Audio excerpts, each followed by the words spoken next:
1983년 9월 26일 새벽 경보음이 울렸습니다. 화면에 붉은 글자가 하나 떴습니다. 미사일 발사, 그리고 또 하나, 미국이 소련을 향해 핵미사일을 쐈다는 경보였습니다. 소련의 규정은 명확했습니다. 즉시 상부에 보고, 그러면 방역이 시작됩니다. 핵전쟁이 시작됩니다. 그 전화기 앞에 단 한 명의 군인이 앉아 있었습니다. 그는 전화를 걸지 않았습니다. 이 사람의 이름을 아마 처음 들으실 겁니다. 하지만 오늘 이 이야기가 끝날 때쯤 한동안 멍해지실 수도 있습니다. 세계는 두 편으로 나뉘어 팽팽하게 맞서 있었습니다. 양측이 겨냥한 핵미사일은 수만 발, 언제든 날아갈 준비가 돼 있었습니다. 그리고 양쪽 모두 한 가지 원칙을 고수하고 있었습니다. 상대가 쏘면 즉시 방역한다. 이 원칙이 역설적으로 평화를 만들었습니다.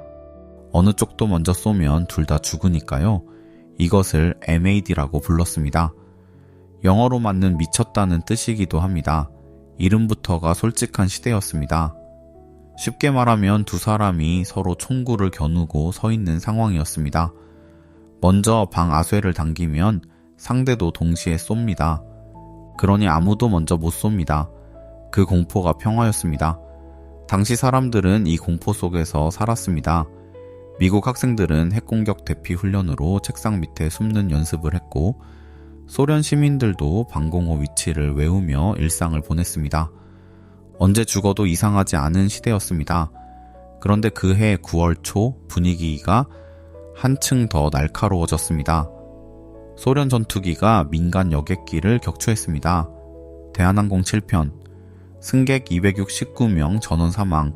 미국은 분노했습니다. 소련은 방어적으로 굳어 있었습니다. 한쪽이 조금만 잘못 건드려도 터질 것 같은 시절이었습니다. 바로 그 3주 뒤, 모스크바 근교 지하 벙커 세르프오프 15 위성관제센터, 스타니슬라프 페트로프 중령이 당직을 서고 있었습니다.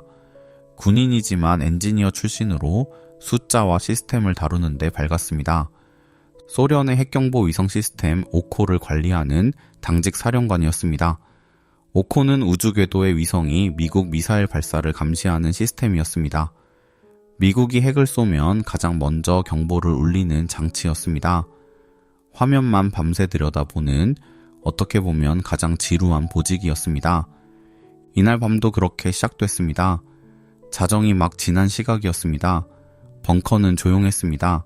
모니터 화면에 희미한 빛, 냉각팬의 소음, 페트로프는 의자에 앉아 화면을 보고 있었습니다. 경보가 울렸습니다.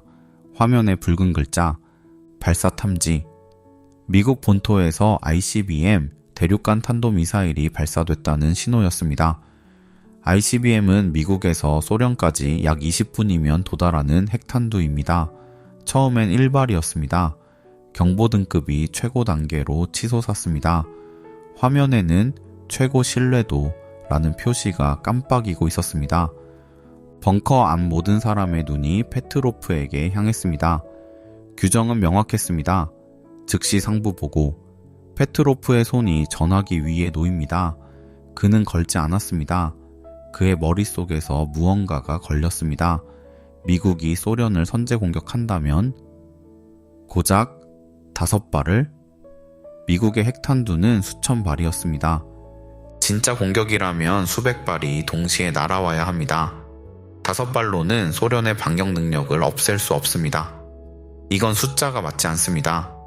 그리고 지상 레이더가 아무 반응도 보이지 않았습니다. 위성은 발사를 탐지했는데 지상 레이더는 아무것도 없다고 합니다. 두 개가 맞지 않았습니다. 페트로프는 결정했습니다. 경보는 허위입니다. 오작동입니다. 그리고 기다렸습니다. 여러분, 그 다음 몇 분을 상상해 보세요. 페트로프는 오작동이라고 보고했습니다. 그런데 아직 확실하지 않습니다. 진짜 오작동인지. 만약 자신이 틀렸다면, 지금 이 순간 핵미사일이 날아오고 있다면, 그리고 자신이 방역 기회를 막아버린 것이라면 그것은 인류 역사상 가장 비싼 실수가 됩니다. 직장에서 중요한 결정을 내려야 하는데 확신이 없을 때의 그 감각, 내가 맞는 건지 틀린 건지, 보고할까 말까, 끝까지 밀고 갈까 멈출까. 틀렸을 때의 책임이 두렵고 맞아도 아무도 몰라줄 것 같은 그 느낌. 그런 순간을 살면서 한 번쯤 겪어보셨죠? 페트로프의 그 순간은 그 선택의 결과가 핵전쟁이었습니다. 그는 기다렸습니다. 아무 말 없이. 시계 초침 소리만 들릴 것 같은 정적이었을 겁니다. 미사일은 도달하지 않았습니다. 원인이 밝혀졌습니다. 위성이 구름에 반사된 햇빛을 핵미사일 발사 화염으로 오인한 것이었습니다. 수십억 달러짜리 슈퍼컴퓨터가 구름 그림자 하나에 속은 겁니다. 핵전쟁은 일어나지 않았습니다. 자, 그 뒤에 어떤 일이 벌어졌을까요? 아무것도 없었습니다. 오히려 견책을 받았습니다. 이유가 걸작입니다. 당직 일지를 제대로 기록하지 않았다는 것, 그날 밤 너무 긴장한 나머지 서류 몇 줄을 빠뜨렸다는 이유였습니다. 세상을 구하느라 서류를 빠뜨렸다는 이유로 견책을 받은 겁니다. 소련 당국은 이 사건 전체를 1급 기밀로 묻어버렸습니다. 핵경보 시스템에 결함이 있다는 게 드러나면 국가 신뢰가 무너지기 때문이었습니다. 페트로프는 한직으로 밀려났고 이듬해 군을 떠났습니다. 모스크바 근교 작은 아파트. 그는 이 이야기를 아무에게도 하지 않고 살았습니다. 1997년 아내 라이사가 암으로 세상을 떠났습니다. 혼자 남았습니다. 그 뒤 그는 텃밭에 감자를 심어 먹으며 살았습니다. 세상을 구한 사람이 감자를 키워 연명했습니다. 이 사건이 세상에 처음 알려진 건 15년이 지난 1998년이었습니다. 소련이 이미 무너진 뒤 당시 사령관이 회고록에 짧게 언급한 것이 발단이었습니다. 그제야 세계가 알았습니다. 그런 사람이 있었다는 것을. 이 이야기 낯설지 않으시죠? 옳은 일을 했는데 아무도 알아주지 않는 경험, 심지어 오히려 탈이 나는 경험, 직장에서 문제를 발견하고 솔직하게 말했다가 왜 긁어부스럼 만들어 라는 소리를 들은 적 있으신가요? 규정대로 했더니 융통성 없다는 소리를 듣거나 해야 할 말을 했다가 한직으로 밀려난 느낌이 든 적 있으신가요? 출근길 지하철 안에서 문득 이런 생각이 드는 분도 계실 겁니다. 내가 이렇게까지 해야 하나? 어차피 아무도 알아주지도 않는데, 팀장이 내공을 가져간 프로젝트, 내가 먼저 발견한 문제인데 아무 보상도 받지 못한 일, 그래도 해야 한다고 믿었는데 그 선택이 맞았는지 지금도 확신이 없는 것. 페트로프가 딱 그랬습니다. 그래도 그 선택이 의미 없었을까요? 사건이 일어난 지 23년 만에 유엔 본부에서 특별 표창이 주어졌습니다. 늦었지만 세상은 결국 알아봤습니다. 그리고 2017년 5월 19일 스타니슬라프 페트로프는 조용히 숨을 거두었습니다. 모스크바 근교 작은 집에서 혼자.